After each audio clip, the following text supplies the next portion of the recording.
Selamat siang, selamat bertemu lagi di mata kuliah kewirausahaan. Saya Yuli, dosen Anda.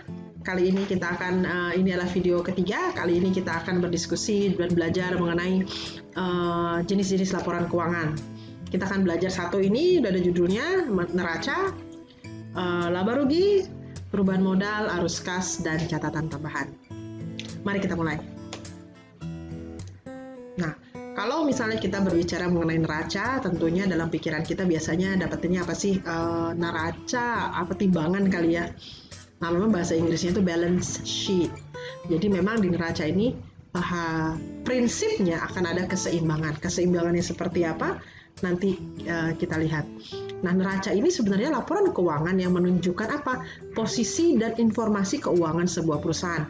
Informasinya mengenai apa sih?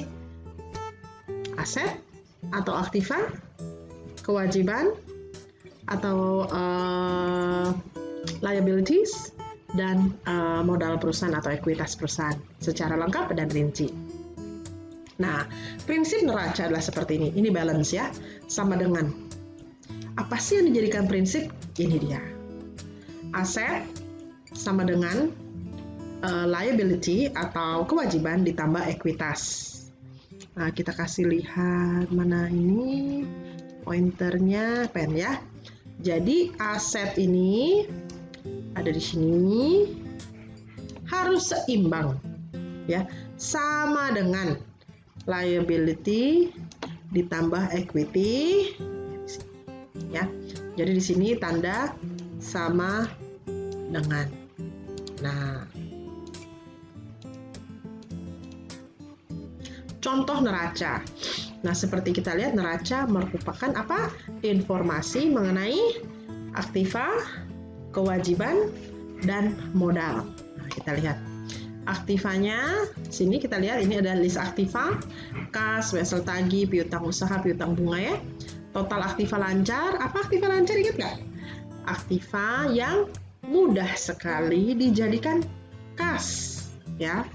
Nah, ini total aktiva lancarnya. Lalu aktiva tetap. Apa aktiva tetap? Aktiva yang tidak mudah dijadikan kas. Contohnya properti, bangunan, tanah, peralatan ya. Lalu total aktivanya semuanya lancar dan tetap 261.560. Nah, selanjutnya kita lihat kewajiban.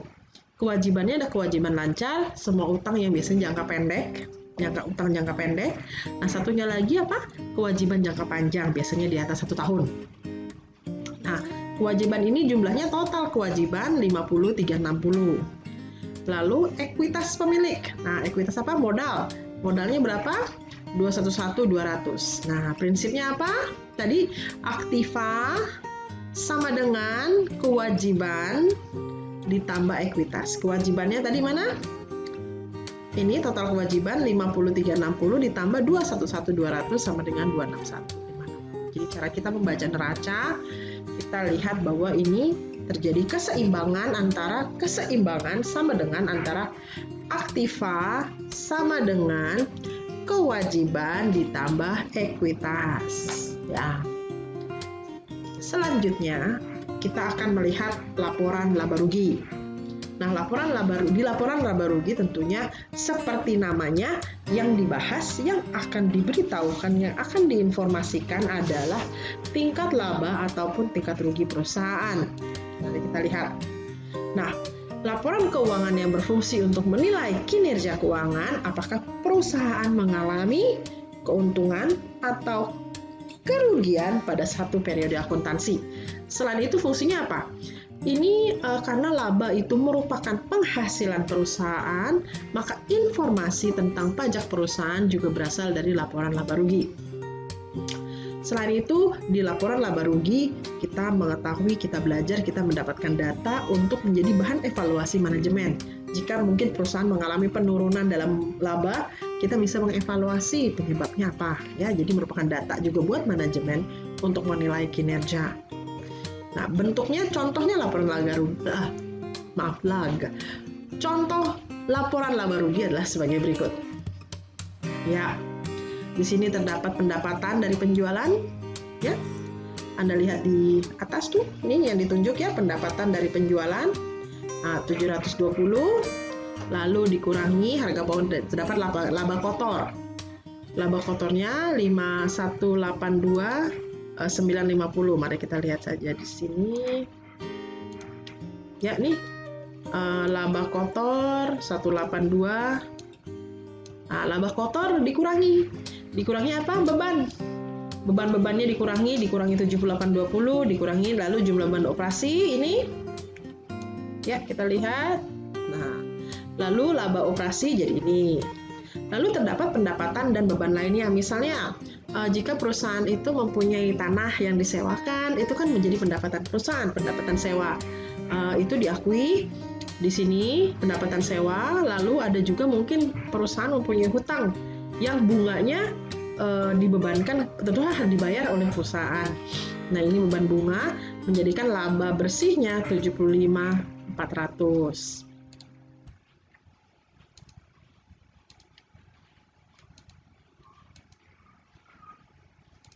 Ya, selanjutnya bye birdie. Selanjutnya adalah laporan perubahan modal. Nah, laporan perubahan modal seperti judulnya tentunya, laporan ini menyajikan informasi yang menggambarkan peningkatan modal ataupun penurunan modal, ekuitas selama periode yang bersangkutan. Contohnya seperti ini. Oh ya, ini adalah satu contoh laporan keuangan di mana laba perusahaan yang dihasilkan itu dimasukkan ke dalam modal periode selanjutnya. Mari kita lihat ya. Nah, ini adalah laporan laba rugi. Berikut ini laba usaha, dan lihat di highlight hijau, ini laba bersih setelah pajak. Nah, laba bersih setelah pajak ini akan masuk ke dalam laporan perubahan modal. Nah, laba bersih setelah pajak, iya sini. Dan jadi menambahkan modal, ya. Seperti itu contohnya perubahan modal. Lalu laporan arus kas. Seperti judulnya, arus kas. Berarti laporan ini menyajikan apa? Informasi mengenai aktivitas-aktivitas atau arus keluar masuknya uang kas dalam perusahaan. Nah, contohnya adalah sebagai berikut. Ini laporan arus kas periode April. Jadi kelihatannya kalau periode April 2020 berarti dia per bulan. Di bulan tersebut terjadi sebagai berikut. Aktivitas operasional. Sebentar. Aktivitas operasional ya. Ini mendapatkan penjualan, kita mendapatkan uang 300 juta. Perusahaan menambah uang kas 300 juta, 50 juta. Lalu membeli persediaan barang. Nah, kalau tanda kurung seperti ini artinya negatif. Jadi uang kas itu berkurang, ya. Lalu ini arus kas untuk aktivitas operasional. Aktivitas investasi, pembelian mesin baru mengurangi kas 15 juta. Penyewaan kendaraan operasional, akuisisi menambah 13 juta. Berarti ini hasilnya apa? Negatif. Aktivitas pendanaan, nah sampai akhirnya terdapat kenaikan kas sebesar 126 juta. Aktivitas pendanaan juga negatif 10 juta. Nah, kenaikan kasnya berapa? Dari sini 138 kurang 2 juta, kurang lagi 10 juta, jadi 126. Nah, kan kita tidak lihat posisi kas bulan sebelumnya. Nah, ternyata posisi kas bulan sebelumnya itu minus 75 juta. Nah, minus 75 juta, jadi posisi kas pada periode April, pada terakhir April, 30 April 2015 sebesar 51 juta. Jadi, laporan arus kas ini menjelaskan cash flow, aliran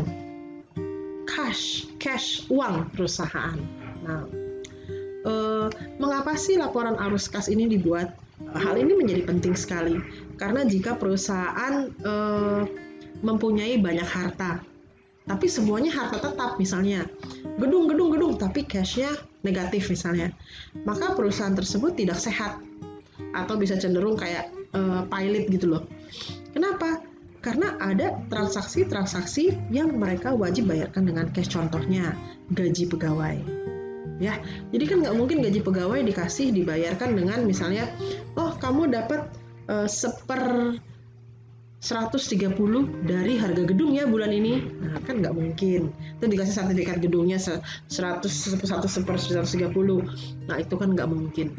Jadi itu sesuatu hal yang memang laporan arus kas ini penting dalam arti kita melihat kondisi kesehatan perusahaan. Bye birdie. Nah, selanjutnya adalah catatan atas laporan keuangan. Catatan atas laporan keuangan ini adalah merupakan catatan tambahan dan di dalamnya itu terdapat informasi lebih lanjut mengenai item-item tertentu dalam laporan keuangan.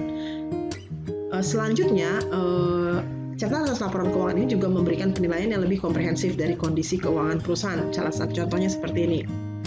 Nah, di dalam catatan atas laporan keuangan ini mereka memberikan catatan kepada penjualan bersih. Ya, jadi penjualan bersihnya mungkin tadi tidak dijelaskan dalam negerinya mana ekspornya, hanya jumlah penjualan gitu ya. Nah, di sini akan diberikan data yang lebih komprehensif dan juga perbandingannya seperti itu. Nah, selanjutnya saya akan mendiskusikan mengenai tugas yang adik-adik harus selesaikan. Jika ada pertanyaan mengenai laporan keuangan tidak jelas atau mengenai tugas, silahkan bertanya melalui komen di bawah atau melalui di Google Classroom. Untuk video tugas, instruksi tugas saya akan berikan secara terpisah. Oke? Good luck, selamat mengerjakan. Have a nice day. Sehat selalu. Terima kasih.